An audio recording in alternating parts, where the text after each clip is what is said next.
What's going on, guys and gals of the extranet? Tyler here with Random Automotive, out here with the 2004 Jeep. And if you remember one of my old videos, wow, that's dirty. If you remember one of my older videos, I replaced the shift boot in here and the plastic retainer clip. Well, as you can see, it's all tore apart again. And realized something, that the new retainer clip is already broke in half. Now, I'm not like speed shifting or anything, but I did find something out. This little section here where this lip is, where it snaps in, is already broke.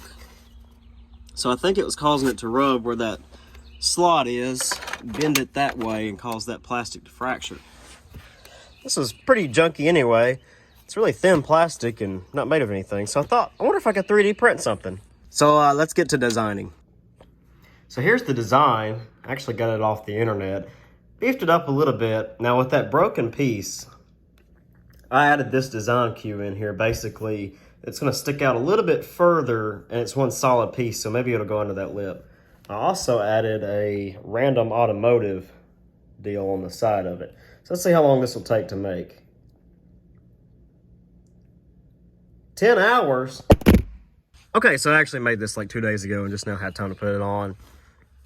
This is compared to the original. It's the same height, but it's a lot thicker in certain places, especially on the edges.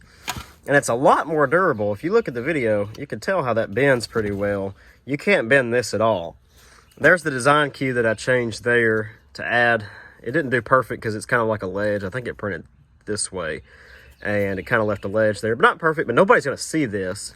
Made it out of the silver filament. Still has the same snaps. Also, something I didn't mention in the design is this this gap here that's natural to fit over that bolt. I made a little bit bigger. And it says Random Automotive. Not like you're ever going to see it, but the future purchaser of the Jeep may see it one day. So let's put it on and see what happens. So I'm trying to remember which way this goes. This way? Sure. I know the bigger lip goes up to the front. Let's see if this fits over this boot pretty nicely. Yeah, it actually does. Well, that went on pretty easy. Okay, so there's the assembly with the boot on it.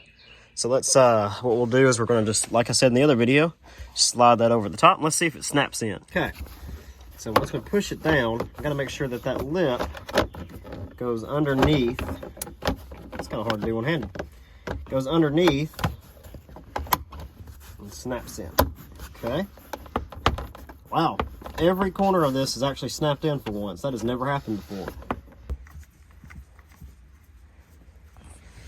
So before, if I was a little rough on it, it would pop out.